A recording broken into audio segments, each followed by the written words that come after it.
This conference will now be recorded. Okay, so going on to the class, we'll be talking about rhinosinusitis today. This is one important condition it is one common clinical condition which is seen in everyone's, that is ENT surgeons' day-to-day practice.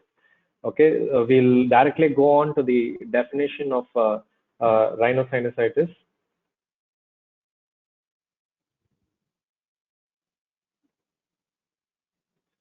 The most commonly accepted definition is the EPOS definition, okay, the European Position Paper on Rhinosinusitis and Nasal Polyps definition, EPOS definition. It is defined as the rhinosinusitis is a diagnosis which is made on clinical grounds. There should be specific findings to make a diagnosis of rhinosinusitis, okay. There should be presence of characteristic clinical symptoms and there should be objective evidence of mucosal inflammation. Objective evidence meaning when we examine the patient, there should be specific findings to prove that there is mucosal inflammation. Okay, so this is the definition. There should be presence of characteristic symptoms associated with objective evidence of mucosal inflammation. Okay, so this is the diagnostic criteria. Okay, initially this diagnostic criteria, why I'm talking about is this entire diagnostic criteria is included in the definition for rhinosinusitis. Okay, so in this criteria, there are two primary symptoms. Okay, these are the two primary symptoms: the nasal blockage or nasal obstruction. Okay, patient has a blocked nose and there should be a nasal discharge. Okay, it can be anterior or posterior. Anterior nasal discharge meaning the discharge should come through the anterior nares, and posterior nasal discharge means the discharge drips through the nasopharynx, through the oropharynx, and the patient will have a frequent clearing of throat that is called as hawking sensation. They'll keep clearing the throat. Okay, these two are the primary symptoms to term it as rhinosinusitis. Okay, at least one of them should be present. If not two, at least one of this primary symptom should be present to term it as rhinosinusitis. When both are present, you can make a diagnosis of rhinosinusitis based on the symptom itself. If only one is present, then you need additional symptoms to be present. The other additional symptoms are facial pain and pressure and olfactory dysfunction. Okay, facial pain and pressure. Many patients present to us to our OPD saying that they have sinus. Okay, they have headache. Not all headaches are sinusitis. Okay, that should be very clear in the mind. Okay, the headache or the pain present in sinusitis is very typical of the sinus involved. If it is a maxillary sinus, I hope anatomy has been dealt with already. So you will know all about the sinuses, okay, all about the sinuses. So if there is maxillary sinus which is involved, then it can cause a facial pain and pressure over the cheeks. Okay, if the ethmoidal sinuses are involved, then there will be pain over the bridge of the nose. Okay, if frontal sinus is involved, then there will be pain over the frontal region, that is frontal headache. Okay, if the sphenoidal sinus is involved, then patient will have a occipital headache or a retroorbital pain. That is, they will have pain, deep boring pain behind the eyes. Okay, so these are the facial pain features in cases of sinusitis. Apart from this, they might have olfactory dysfunction, that is reduced smell sensation or absent smell sensation. Reduced smell sensation is hyposmia and absent smell sensation is anosmia. So these are the symptoms. Okay, now based on the duration, how we are going to divide these cases of rhinosinusitis. Anything more than 10 days and less than 3 months, that is less than 12 weeks duration of disease, is called as acute rhinosinusitis. And if it's more than 12 weeks, then it is called as chronic rhinosinusitis. Okay. And on endoscopy, there should be typical features of sinusitis. There should be presence of nasal polyps. What are nasal polyps? These are edematous, fluid-filled, edematous mucosa, which drop like, grapes. Okay, like something like that. Okay, the nasal polyps should be present, and there should be, or if nasal polyps are not present, then there should be mucopurulent discharge in the middle meatus. What is middle meatus? Anyone? What is middle meatus? Anatomy was taught, right? Am I audible?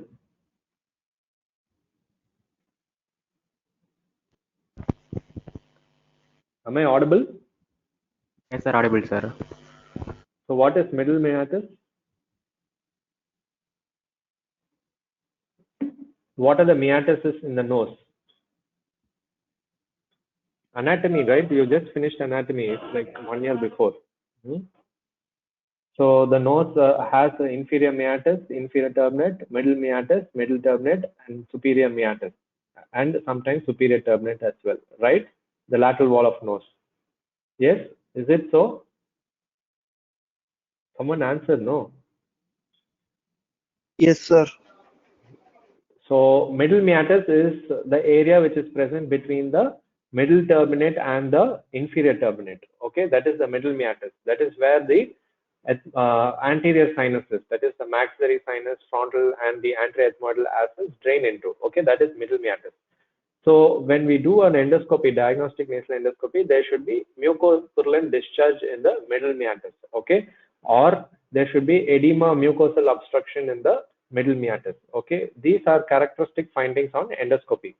Apart from this, there should be CT scan findings also. When we do a CT scan, there should be mucosal changes in the osteomeatal complex and or sinuses. So again, what is this new terminology? Osteomeatal complex. What is this? Any idea? Chats? Anyone? Osteomeatal complex is present in the middle meatus only. It is a common drainage pathway, okay? A common drainage and aeration pathway for the frontal sinus, the maxillary sinus, and the anterior ethmoidal sinus. That is called as osteomeatal complex. So mucosal changes should be present in the region of the osteomeatal complex and or the sinuses. So this, why I'm talking about this is this entire thing is included in the definition of rhinosinusitis. You should have these findings to term it as rhinosinusitis. Understood? So I'm just showing you some examples. This is anterior rhinoscopy. You can see this polypoidal tissue in the left nasal cavity. This is polyps. In fact, this is quite severe. It is coming almost up to the vestibule. Okay. This is DNA diagnostic nasal endoscopy showing polyps in the middle meatus.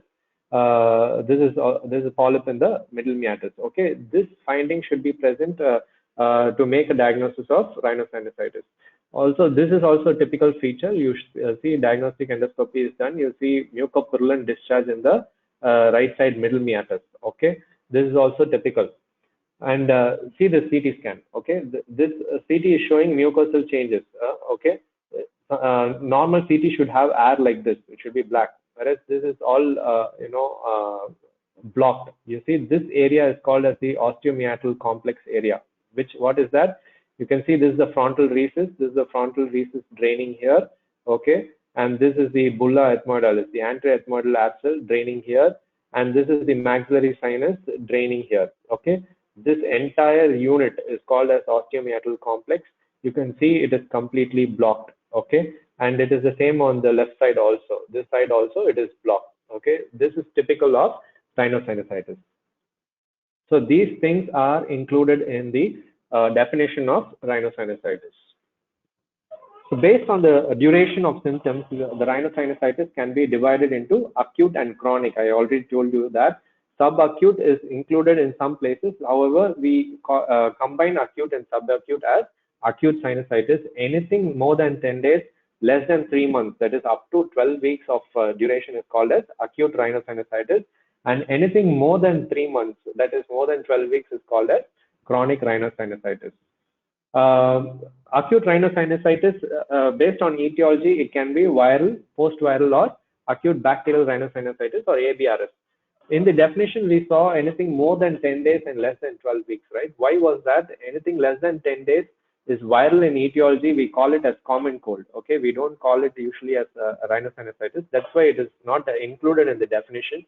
Anything more than 12 weeks is usually post-viral. I mean, anything more than 10 days, less than 12 weeks is of viral etiology is called as post-viral rhinosinusitis, because viral etiology is up to 10 days. Anything more than 10 days up to 12 weeks, but viral in origin is called as post-viral rhinosinusitis. And anything more than 10 days and less than 12 weeks with bacterial etiology is called as acute bacterial rhinosinusitis. Apart from the routine symptoms that I talked about, to call it as acute bacterial rhinosinusitis, patient should have any three of these following symptoms. It's usually discolored discharge. Okay, I showed you in the picture the mucopurulent discharge in the middle meatus. A viral etiology will have only mucoid discharge, that is, it is colorless. Whereas the acute bacterial rhinosinusitis will have a colored discharge. It will be a mucopurulent greenish or yellowish discharge which would be present. And the patient will have a severe local pain, pointing towards the sinus involved.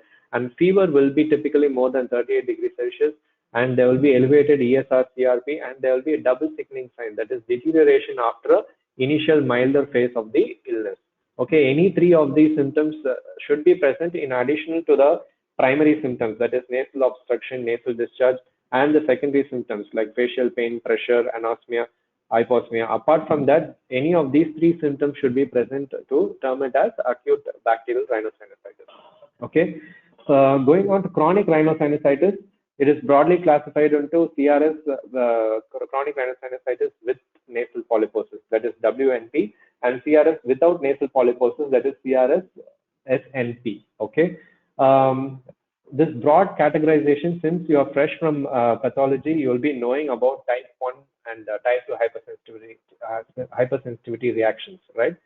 So type 1 hypersensitivity is allergic in etiology. Okay. The CRS with the nasal polyposis is allergic, more of allergic etiology, that is, it's more of eosinophilic predominant inflammatory cascade. Okay, whereas CRS without a nasal polyposis is neutrophilic, it is more of infectious etiology, neutrophilic predominant inflammatory cascade. This is a broad categorization. Okay, I'll talk about it in detail in the later slides.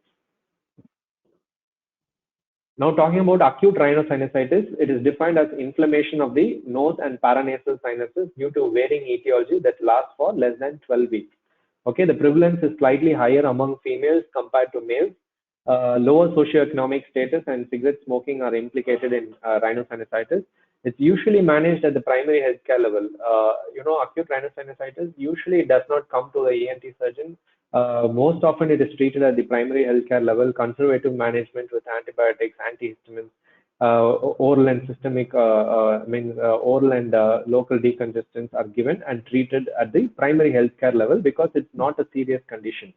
When it is not responding to the treatment given at the primary healthcare level, that is when the patients come to the ENT surgeon. Okay. So what are the etiological factors? What are the etiological organisms involved in acute rhinosinusitis? The viruses most commonly involved are rhinovirus, influenza and parainfluenza virus, adenovirus, enterovirus, and respiratory syncytial virus. The bacteria involved are Streptococcus pneumoniae, H. influenza, Moraxella catarrhalis, Streptococcus pyogenes, and Staph aureus. The fungi involved are Candida, Aspergillus species, Mucor, and Rhizopus. So this fungal etiology, acute fungal rhinosinusitis is something which we are dealing at this point of time, that is in this pandemic time, which everyone is talking very commonly, that is the mucormycosis or the black fungus. That also I'll be talking about in the later slides. Okay. There are certain predisposing factors for acute rhinosinusitis. We saw the etiological agents. Now we'll see what are the predisposing factors. Mucosal injury is one of the predisposing factors for acute rhinosinusitis. Inhalant allergen exposure. The allergen exposure can induce allergic cascade, which in turn causes disruption of the epithelial cells. Okay, the mucosal epithelial, the ciliary mucosal epithelial cells, that will act as a predisposing factor. Laryngopharyngeal reflex. When patient has a lax lower esophageal sphincter and patient is in supine position, the gastric acid will reflex into the throat. Okay, it reflexes to the pharynx, that is called as laryngopharyngeal reflex. It can reflex to the pharynx up to the nasopharynx, and it can irritate the nose and paranasal sinuses, and that itself can cause mucosal injury, predisposing to rhinosinusitis. Okay. And then hormonal changes during pregnancy and female patients using high dose estrogen contraceptive pills. There will be change in the consistency of the mucus. The mucus will lose its fluidity; it becomes more thick, and there will be mucosal edema, and that in turn will predispose to rhinosinusitis. And normal anatomical variants. Okay, usually these variations can be present even in a normal person, but sometimes these normal variations itself can cause rhinosinusitis, predisposed to rhinosinusitis. What are they? I'll be showing the pictures of these as well. The frontal cell, the infraorbital cell, narrow osteomeatal complex that I showed in the CT already, neoplasms in the middle meatus, sinonasal trauma, deviated nasal septum. I hope DNS has been taught to you. Deviated nasal septum impinging on the lateral wall can cause narrowing of the osteomeatal complex that itself can predispose to rhinosinusitis, as well as hypertrophic turbinates. Okay. Certain systemic diseases like aspirin triad, it's called as aspirin hypersensitivity syndrome or Samta's triad, where a patient has a triad of aspirin hypersensitivity, ethmoidal polyposis, that is extensive bilateral polyposis in the nose and sinuses, and asthma. Okay, this is a classical triad seen in aspirin hypersensitivity. And then ciliary dysfunction, congenital conditions like cystic fibrosis, and then immunodeficiency states, sarcoidosis, vaginal granulomatosis, all these can predispose to rhinosinusitis. Apart from this, professional swimming and diving in infected waters, all these things can predispose to rhinosinusitis. So these are certain examples. This is a frontal, this is the frontal sinus, this is the frontal rhesus. Okay, I told you one of the anatomical variants is frontal cell.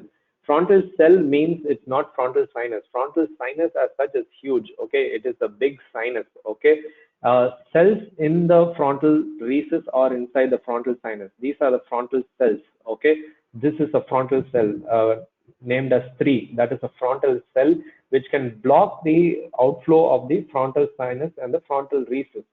How the frontal sinus drains? Frontal sinus drains by effect of gravity. Okay, it comes from above downwards.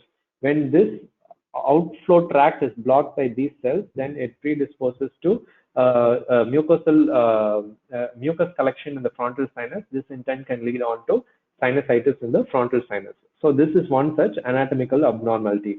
This is another abnormality. This is an infraorbital cell, okay, otherwise called as the Haller cell, H-A-L-L-E-R, Haller cell. What this causes is, this is a maxillary sinus, right? This is a maxillary sinus outflow tract coming into the middle meatus. This cell blocks the outflow tract when it is edematous, and it can cause obstruction to the outflow of the maxillary sinus, thereby collection of mucus in the frontal sinus and predisposes to maxillary sinusitis. Okay, this one is DNS, deviated nasal septum. You can see a sharp spur impinging on the lateral wall and the middle turbinate.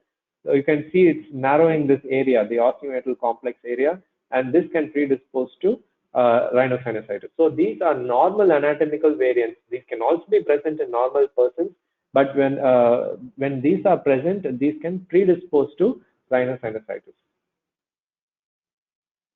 So going on to pathogenesis, when the rhinosinusitis is viral in etiology, how does it affect? How does it cause acute rhinosinusitis? As you all know, the virus will cause immediate cell invasion of the respiratory epithelium. Once the invasion has happened, there is inflammatory changes, release of inflammatory mediators. There is mechanical changes, that is the mucosal edema, mucosal obstruction. There is obstruction to the sinus outflow tracts because of the obstruction to the ostia. And there is also epithelial damage, okay, damage to the mucociliary blanket. I think it would have been taught to you in physiology of the nose and paranasal sinuses.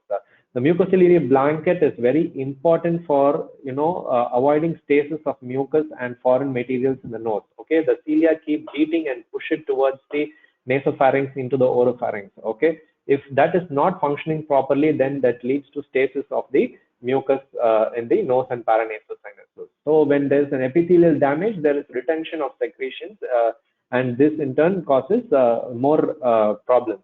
And because of the release of inflammatory mediators, there's activation of humoral and cellular defenses, which in turn leads on to the clinical features of acute rhinosinusitis in viral etiology. When there is a bacterial etiology, with bacterial acute rhinosinusitis is almost always secondary to a, or it is a super infection to an initial viral insult. Okay, always there is an epithelial damage by the virus. There is a previous epithelial disruption. This causes the invasion of the bacteria, and once the bacteria invades into the epithelium, there is there's an inflammatory cascade which, as I said, there will be reduced ciliated cells and increased goblet cells. Goblet cells are what cells? They produce mucus, a lot of mucus. Okay, when there's an increase in goblet cells, there is more mucus production. So there is reduced clearance by the cilia, and there is increased production by the goblet cells. So there is increased mucus production, coupled with the sinus outflow obstruction. Okay, because of the mucosal edema, there is sinus ostial obstruction. All of these cause mucus accumulation in the sinus. Suppose a dependent sinus like the maxillary sinus, there will be a lot of mucus accumulation in the sinus. And then what happens? There's increase in intrasinus pressure. When there's an increase in intrasinus pressure, that's when the Bernoulli's effect comes into action. Okay, the sinus ostia is blocked. Okay, there is Bernoulli's effect. There is negative pressure which develops in the sinus because of lack of ventilation. And this further causes a vicious cycle. Okay, again, there is more congestion, mucus retention, impact gas exchange and pH balance. And what happens? Because of so much of mucus collection, there is a lot of inflammatory mediators in the mucus. Okay, this acts as a proper media for the bacteria to flourish. Okay, there will be a bacterial infection in the sinus. So this is how the cycle happens. Okay, there's a mucosal congestion due to a viral etiology, and there is anatomical obstruction of airflow and drainage. So the secretions stagnate. Once the secretions stagnate, long-standing mucus secretion will thicken by itself. The pH changes. There is absence of gas exchange. There is negative pressure in the sinuses. There is epithelium and ciliary damage. A lot of release of inflammatory mediators. There's full of secretion in the sinuses with inflammatory mediators. The entire host milieu, that is the internal atmosphere of the host, changes. And this acts as a proper culture medium for the bacteria to grow. And this in turn causes a vicious cycle. Again, mucosal thickening, again, more amount of ostium blockade, and then the cycle goes on like that. Okay. So till now we saw the etiology and pathogenesis of ARS, that is acute rhinosinusitis. When this can be treated, okay, this can be treated at the primary healthcare level, and if it is not treated properly, especially in pediatric age group and immunocompromised individuals, if it is not treated properly, then it can lead on to complications. Okay, so what are the complications that we can see? From the nose where all it can spread into the orbit. Okay, the orbital complications are most common, around 60 to 75%. And from the nose, it can spread to the intracranial cavity. It can go to the brain. Okay, around 15 to 20% complications are intracranial, and osseous complications happen in 5 to 10% of the patients with complications. Okay, so I'll tell you what are the complications. First is orbital complications. I'll explain to you in the picture. Okay, orbit is separated from the nose and paranasal sinuses by some bone, right? Orbit is separated from the ethmoid sinuses medially by a thin bone known as lamina papracia. I think anatomy is already finished. And the floor of the orbit is separated from the maxillary sinus by the roof of the maxilla, that is the roof of the maxillary sinus. Okay, these two bones separate the orbit from the nose and paranasal sinuses. And apart from this, the entire orbit is, surrounded by the orbital periosteum. Okay, the orbital periosteum is more resistant structure than compared to these bones. Okay, so what happens if there's an infection in the ethmoidal sinuses? Okay, there is erosion of the lamina papracia. That is, the bone separating the ethmoidal sinuses from the orbit will go, but this orbital periosteum will still be intact. Okay, so the infection spreads around the orbit. Okay, outside the orbital periosteum, but inside the orbit. That is called as periorbital or preseptal cellulitis. You can see this greenish dots. Okay, this is preseptal cellulitis. Patient presents with periorbital edema, erythema, and all. Okay, once this orbital periosteum is breached, then the infection enters into the orbital cavity. Okay, that into the orbital contents. That is called as orbital cellulitis. Okay. And once cellulitis happens, next stage will be abscess formation. Once abscess forms, this is called, if it is confined within the periosteum, then it is called as subperiosteal abscess. And if it goes into the intraorbital cavity like the infection, then it is called as intraorbital abscess. Now what happens? The infection is in the orbit. It can spread to the apex of the orbit, the orbital apex. Where does the orbital apex lead on to? It leads into the brain, right? It leads into the cavernous sinus, okay, the drainage sinus. Okay, this is the cavernous sinus. So from the orbital apex, it can go into the cavernous sinus, causing cavernous sinus thrombosis. So these are the orbital complications in case of acute rhinosinusitis. Apart from this, from the nose, it can also spread to the intracranial cavity. It can cause meningitis, encephalitis. It can cause an extradural abscess, subdural abscess. It can cause intracranial abscess, and it can also cause a thrombosis of the sinuses, the superior sagittal sinus thrombosis and cavernous sinus thrombosis. And we can also have osseous complications. What are osseous complications? Suppose the frontal sinus is involved. Okay, there is frontal sinusitis. The frontal sinus has an anterior table and posterior table. The anterior table is in close proximity to our skin. Okay, that is the forehead. Okay, the posterior table is in proximity with the frontal lobe of the brain. Okay, in between is the frontal sinus. When there is a sinusitis involving the frontal sinus, and it can cause erosion of the anterior table of the frontal sinus. When there is erosion of the anterior table of frontal sinus, the abscess comes and settles down in the subcutaneous cavity. It forms a nice, soft, doughy, swelling in the forehead. Okay, that is called as subperiosteal abscess of frontal sinus, otherwise called as Pott's puffy tumor. In infancy, in case maxillary sinus is involved, it can cause maxillary osteomyelitis. So these are the various complications of acute rhinosinusitis. Now going on to chronic rhinosinusitis. There is a whole lot of factors which can predispose to chronic rhinosinusitis: infections, anatomical abnormalities, fungus, osteitis, superantigens, mucosal barrier disruption, biofilms. I'll be dealing with all of them in the subsequent slides. Okay. Pathogenesis of chronic rhinosinusitis. The CRS is the pathogenesis is almost the same as ARS, acute rhinosinusitis. It's the same vicious cycle. Okay, there's the initial insult to the mucosal nasal mucosa. Then there's the inflammatory changes in the respiratory epithelium, including mechanical changes, epithelial damage, and activation of humoral and cellular defenses. Improperly treated cases, it leads to bacterial superinfection, leading to epithelial disruption, leading to decrease in ciliated cells and increase in goblet cells. All these are happening over a period of time, over and over again, beyond that 12 weeks duration. When it goes beyond that 12 weeks duration only, it becomes chronic rhinosinusitis. Okay, so there is increased mucus drainage, increased mucus production and impaired drainage, and the stagnation of mucus, reduced aeration, and there's increased intrasinus pressure. And again, there is more mucus trapping, and there is impaired gas exchange and pH balance, and there is a collection of inflammatory mediators in the mucus accumulated, and this in turn causes proliferation of the bacteria, and this cycle goes on beyond the 12 weeks duration, and that's when we have chronic rhinosinusitis. I already showed this slide. CRS can be broadly classified into CRS with nasal polyposis, that is CRS WNP, and CRS without nasal polyposis. I already told you that there are two broad categories, but there can be superimposition. Okay, overlapping can be present. That is, not all cases with polyps are CRS with nasal polyposis. Okay, they can be CRS. I told you CRS with nasal polyposis is a allergic reaction. It is a eosinophil predominant cascade, inflammatory cascade. But there are cases where nasal polyposis can be present even in a neutrophil predominant cascade. Okay, so there will be some sort of overlapping here and there.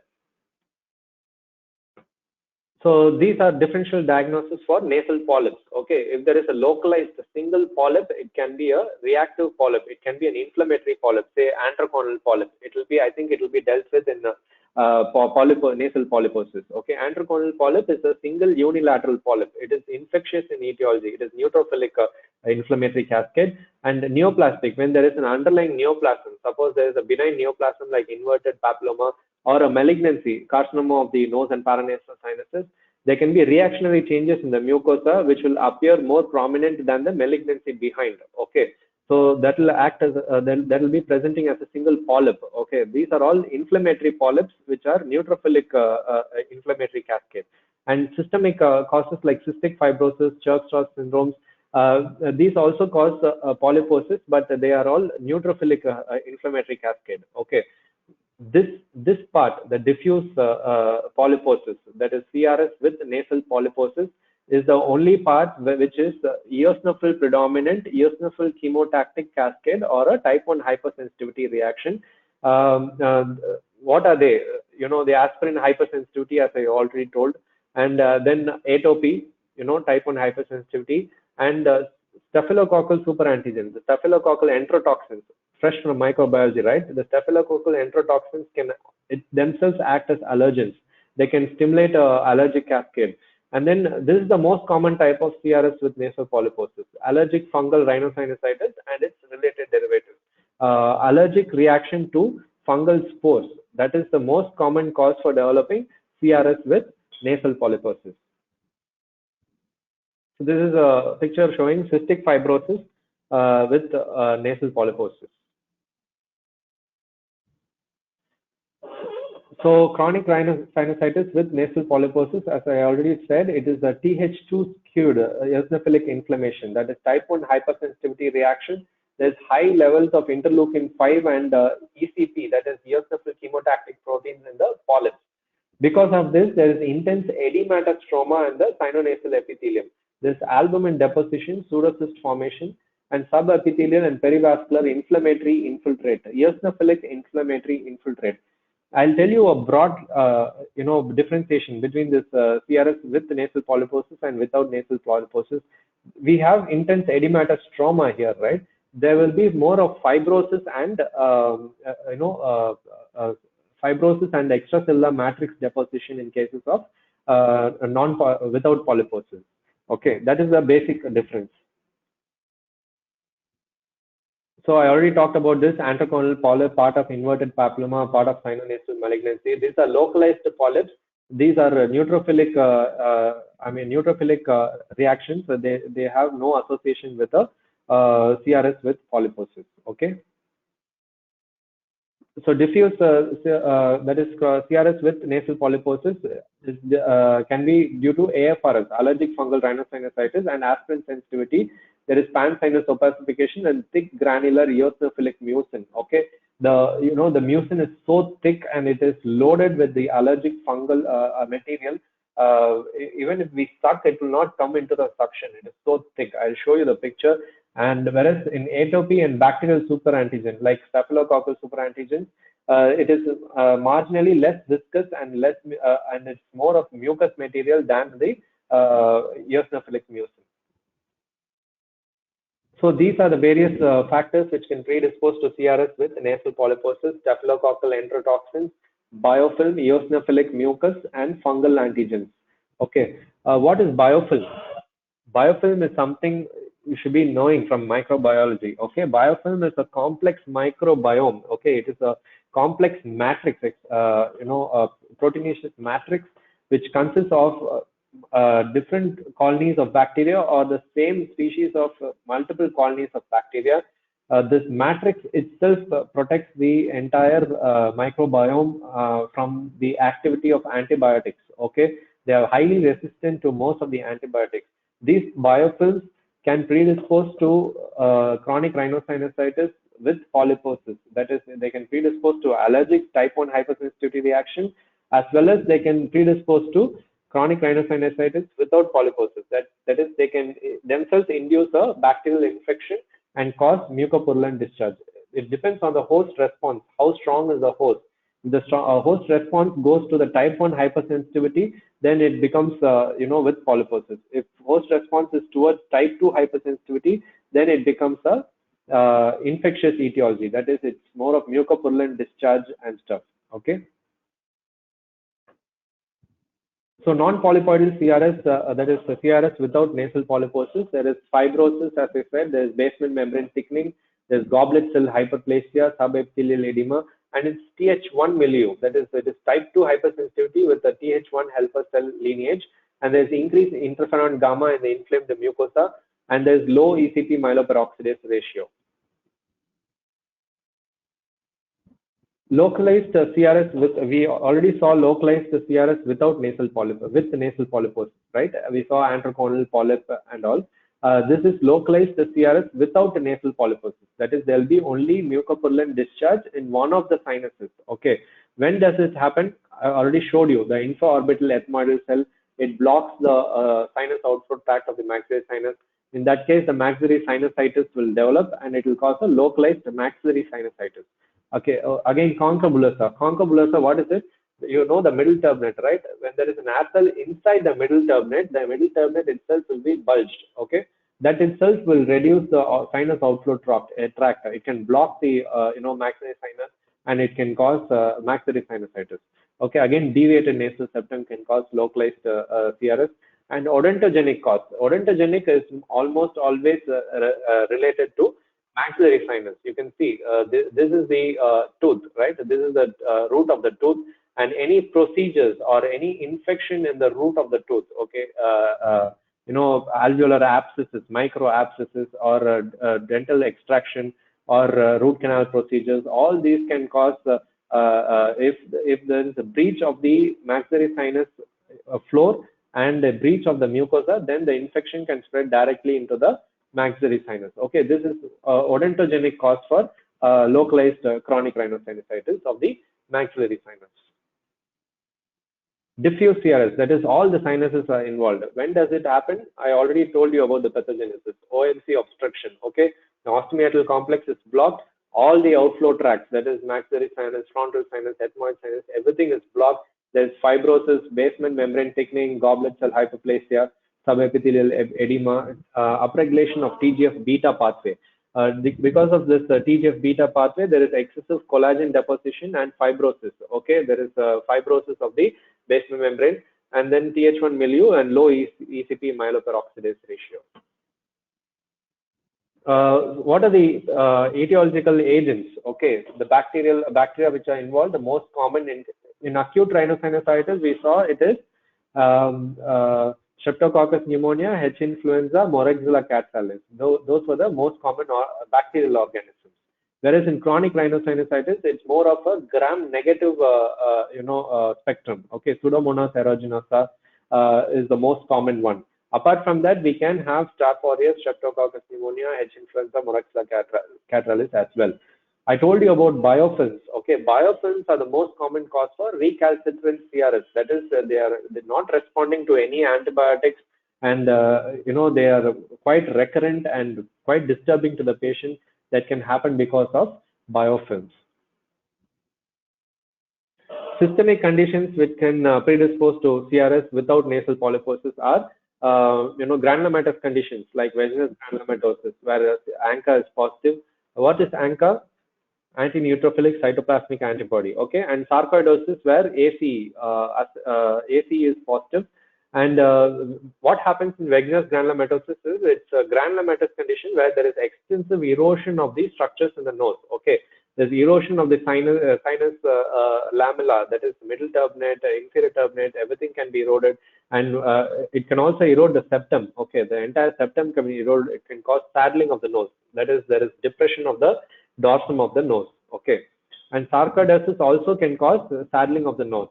And primary ciliary dyskinesia, cartilaginous syndrome, where there is a deficiency of the mucociliary blanket mechanism that will predispose to CRS without nasal polyposis. And immunodeficiency conditions like HIV, combined variable immunodeficiency, selective IgA deficiency, all these can cause predispose to CRS without nasal polyposis. So these are the various systemic conditions which can predispose to CRS without nasal polyposis. Okay, congenital conditions like cystic fibrosis. Cystic fibrosis can cause CRS with polyposis as well as without polyposis. Okay, it can go in either way. Okay, so cystic fibrosis, primary ciliary dyskinesia, primary immunodeficiencies, and infectious inflammatory conditions like HIV, sarcoidosis, TB, granulomatosis with polyangiitis, that is vaginal, and eosinophilic granulomatosis with polyangiitis, that is Church-Strauss syndrome, and neoplastic conditions like hematological malignancies, sinonasal malignancies, and iatrogenic conditions like atrophic rhinitis, chemotherapy, immunosuppression, and the metabolic conditions like malnutrition. So this is a clinical picture showing Wegener's granulomatosis. This is nasal septum. Okay, you can see the crusting on the nasal septum. This can, spread extensively. They can cause complete destruction of the nasal septum in some of the patients, causing depression of the dorsum of the nose. And this is sarcoidosis. You can see the sarcoid deposits on the lateral nasal wall. This is the middle turbinate. This is the lateral nasal wall. You can see the sarcoid deposits, and this is the nasal septum. Okay, you can see the deposits all over the nasal cavity.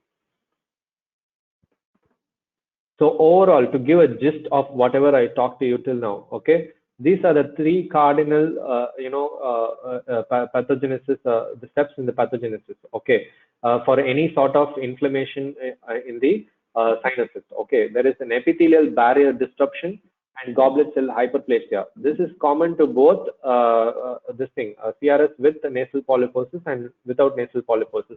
In addition, in patients without nasal polyposis, there is epithelial mesenchymal transition. That is, there is a lot of matrix deposition. There is extracellular matrix deposition leading on to thickening of the basement membrane. Okay, so this is one thing specific to CRS without nasal polyposis.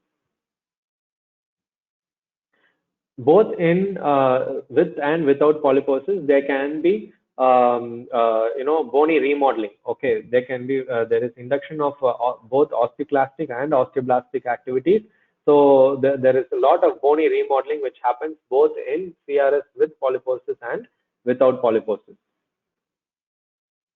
So to summarize, the type 2 CRS is the one with polyposis. Okay, that is Th2 lineage. That is why it is called as type 2 CRS. And non-type 2 is without polyposis. That is Th1 lineage. Okay. So the type 2 is the external stimulus is an allergen. Okay, it can be any allergen. It can be, most commonly it is a fungus. Apart from that, it can be staphylococcal enterotoxins and biofilms. Okay, the effector cells are of the Th2 cell lineage, and primary cytokines are interleukin 4 and 5. And the clinical features, usually it's a bilateral disease. The ethmoid sinuses are more commonly involved than the maxillary sinus. There is more often there is nasal polyposis in this patient, and the tissue remodeling features are barrier disruption, basement membrane thickening, and stromal edema. Okay, this edema is more important in these cases. Whereas non-type 2 is without nasal polyposis. It is of Th1 cell lineage, and interferon gamma and TGF beta that I talked about. These are the most important inflammatory mediators. And the maxillary sinus is more commonly involved as compared to the ethmoidal sinus, and there will be purulent nasal discharge, whereas there is nasal polyposis in Th2, whereas there is purulent nasal discharge in Th1. Okay, and there is basement membrane thickening, goblet cell hyperplasia, fibrosis, and collagen deposition in cases of non-type 2 CRS. Going on to clinical features. I think I already talked to you about the clinical features in the definition itself. There are a few major and minor criteria. At least 2 to 3 of the major criteria should be present to make a diagnosis of CRS. It's chronic rhinosinusitis, that is facial pain, pressure, nasal obstruction, purulent nasal discharge, post-nasal discharge, hyposmia, anosmia, facial congestion, and fullness. I've talked to you in detail about this. Okay, nasal obstruction can be unilateral or bilateral, depending upon the disease. Okay, in CRS with nasal polyposis, where there is extensive polyposis on both sides, there will be bilateral nasal obstruction. Or if there is a CRS without nasal polyposis, if it's localized, it can be suppose only one maxillary sinus is involved, or only one side sinuses are involved, then there can be unilateral nasal obstruction. And when both side sinuses are involved, there can be bilateral nasal obstruction. Okay, and the purulent nasal discharge. I talked to you about this. CRS without nasal polyposis, there will be a mucopurulent discharge. That is, it will be greenish or yellowish and foul smelling. Okay, and the post-nasal discharge, that is discharge dripping into the throat. Okay, patient will have a hawking sensation. They'll keep clearing the throat like that, and that is called as post-nasal discharge. And reduced and absent smell sensation, hyposmia and anosmia, and facial congestion and fullness. Minor criteria are headache, halitosis, dental pain, fatigue, cough, and ear pain. So nasal discharge can be present, and post-nasal discharge. You see in the posterior pharyngeal wall, when you examine the patient, patient might have nasal discharge like that, or there can be a post-nasal drip. Okay, when you ask the patient to open the mouth and examine the oropharynx, there can be discharge dripping into the posterior pharyngeal wall. That is called as post-nasal drip. Okay. And once you examined, I already showed you the pictures. Anterior rhinoscopy, you can see mucopurulent discharge in the middle meatus or polyps in the middle meatus. Okay, all those things you have to examine. Once all the anterior rhinoscopy examination is over, then you have to check for the sinus tenderness. Okay, where all do you check? For maxillary sinus, you check in the canine fossa. Okay, the patient might be having canine fossa tenderness. Okay, that is typical of maxillary sinus. And in frontal sinus, patient will have tenderness at the floor of the frontal sinus. Where is the floor of the frontal sinus? That is at the roof of the orbit. Okay, the medial aspect of the roof of the orbit, that is the floor of the frontal sinus. That is where you elicit the tenderness, not on the forehead. Okay, it is at the roof of the orbit, the medial aspect of the roof of the orbit. Okay, and then the ethmoid sinuses, you test for tenderness over the bridge of the nose. Okay, the bridge of the nose is on either side of the medial canthus of the eye. You check for the ethmoidal sinus tenderness. What happens to sphenoid sinus? Sphenoid sinus is a deep-seated sinus, right? It is somewhere deep inside. You cannot test for tenderness of the sphenoid sinus. You usually suspect sphenoid sinusitis based on symptoms. Okay, the occipital headache or retroorbital pain, or if the sphenoid sinusitis is presenting with complications, it's spreading into orbital apex, then patient will present with orbital signs and symptoms. Okay. So I already talked to you about this ABRS, that acute bacterial rhinosinusitis. In addition to the primary features of rhinosinusitis, it should have discolored discharge, which is unilateral predominance, severe local pain, which is unilateral predominance, fever more than 38 degrees Celsius, elevated ESR, CRP, and double sickening sign. Going on to fungal rhinosinusitis. Okay, fungal rhinosinusitis is a separate, chapter in rhinosinusitis. It is divided into non-invasive FRS and invasive fungal rhinosinusitis. Non-invasive meaning it is not invading into the mucosa, but it is present in the nose and sinuses. Okay. What are the types of non-invasive fungal rhinosinusitis? They are saprophytic fungal infection, fungal ball, and AFRS. AFRS is the most common cause of CRS with nasal polyposis. I've talked about this in detail before. Okay, now we'll see saprophytic fungal infection and fungal ball. Saprophytic fungal infection is is commonly seen in post-operative patients. We have done sinus surgery or a septal surgery for the patient.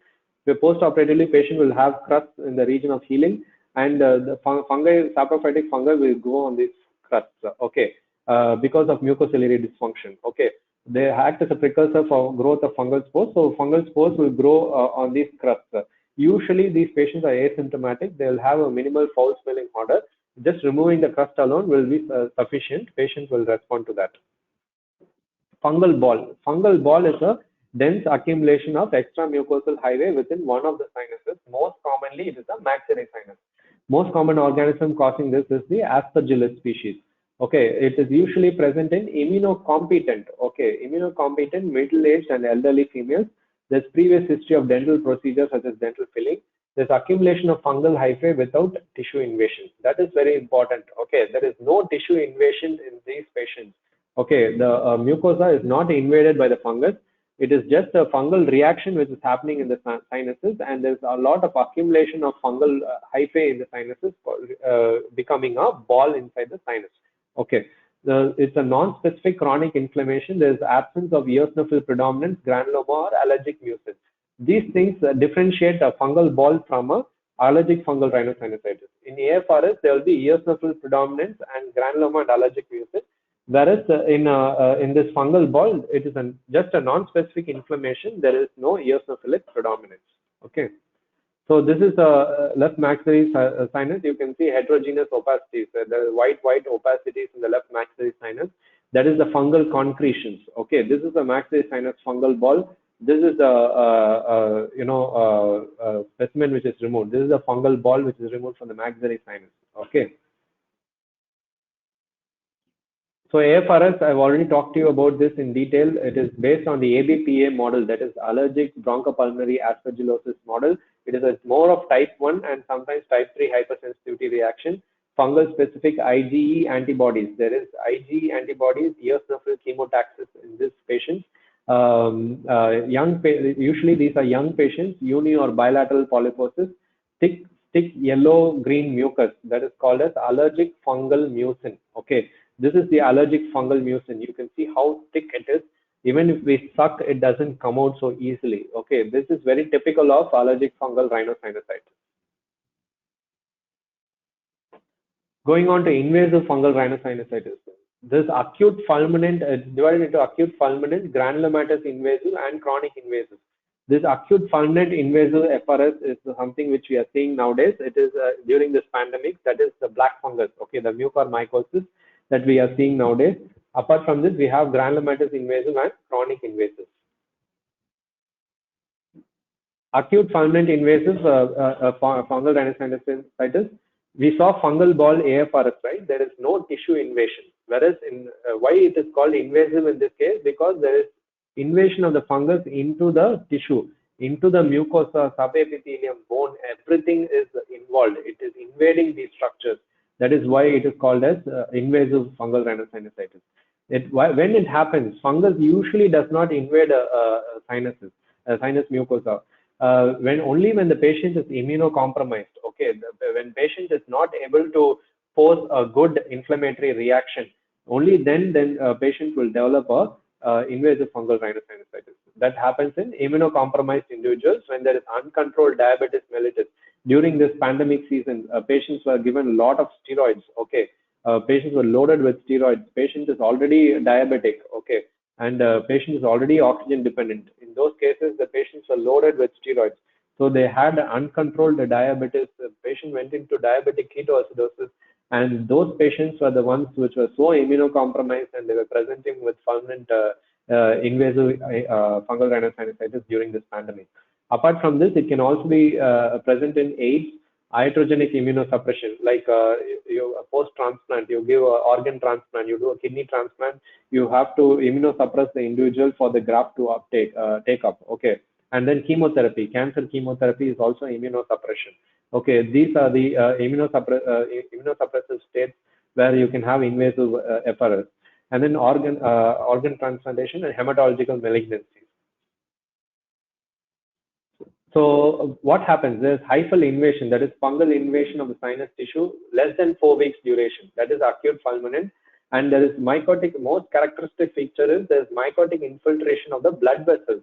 The blood vessels are infiltrated by the fungus, and there is vasculitis and thrombosis inside the blood vessels. When there is thrombosis inside the blood vessels, there's lack of blood supply to the tissues. Thereby, it leads to tissue infarction. Okay, the mucosa becomes necrosed. The underlying submucosal tissue becomes necrosed. The bone becomes infarct. The bone becomes necrosed. It's just a bony sequestrum which is present, and there might be hemorrhage and acute neutrophilic infiltrate. The most common organism which we see nowadays is the mucor. Okay, the mucor species, but we can have Aspergillus species, and the mucoral order Rhizopus, Rhizomucor, and mucor all can be present. What are the presenting features? Patient presents with fever, cough, crusting, foul-smelling nasal discharge, epistaxis, and headache. Patient will have severe headache, facial pain, and when there is orbital invasion, again we have orbital, proptosis, or periorbital edema, ecchymosis, and when it's going into the intracranial cavity, patient will present with signs of meningitis and all those things. So when there is invasion of the orbit and the brain, then it is called as rhino-orbitocerebral mucor. Okay, so this is how it looks. Okay, it looks black, necrotic eschar. Okay, this is very classical of mucormycosis. This is the left inferior turbinate. You can see how necrosed it is. This is a septum on the left side. Okay, and when it descends down from the maxillary sinus and from the floor of the nasal cavity, the palate can also be involved. You can see the palatal necrosis in this patient. Okay, this is how invasive fungal rhinosinusitis will present. Granulomatous invasive FRS is a fungal infection lasting more than 12 weeks. Okay, the most common organism causing this is Aspergillus flavus. It usually happens in immunocompetent hosts. Patient will present with proptosis, enlarging mass in the cheek, nose, paranasal sinuses, and orbit. Fungal tissue invasion, there is fungal tissue invasion, and there is a granulomatous reaction. Okay, this is a differentiating feature from a non-granulomatous invasive FRS. Okay, there is a granulomatous reaction with Langerhans type giant cells and occasional vasculitis. Chronic invasive FRS is a slowly destructive disease with a time course of more than 12 weeks. It happens in immunocompetent individuals or subtle abnormalities such in immune system like diabetes mellitus, chronic low dose corticosteroids, or AIDS. Okay, the most common organism is Aspergillus fumigatus. The clinical feature is similar to that of acute fulminant type, but it is slow. It has a slow indolent course. It goes over a long period of time for more than 12 weeks to clinically become more apparent. Okay. There is fungal invasion into the sinus mucosa, vascular invasion as in acute fulminant, and there is chronic or sparse inflammatory reaction. Okay, thank you. That's it with the class. Any questions?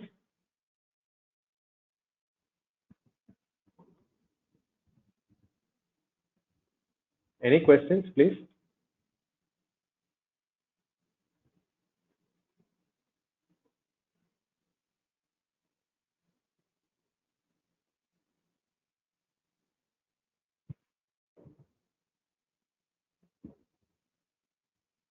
No doubts, no?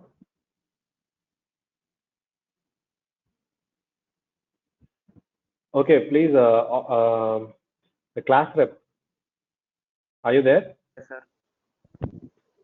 sir. Please send me the attendance and this form. What form is that you have? Feedback form. Feedback form. Yes.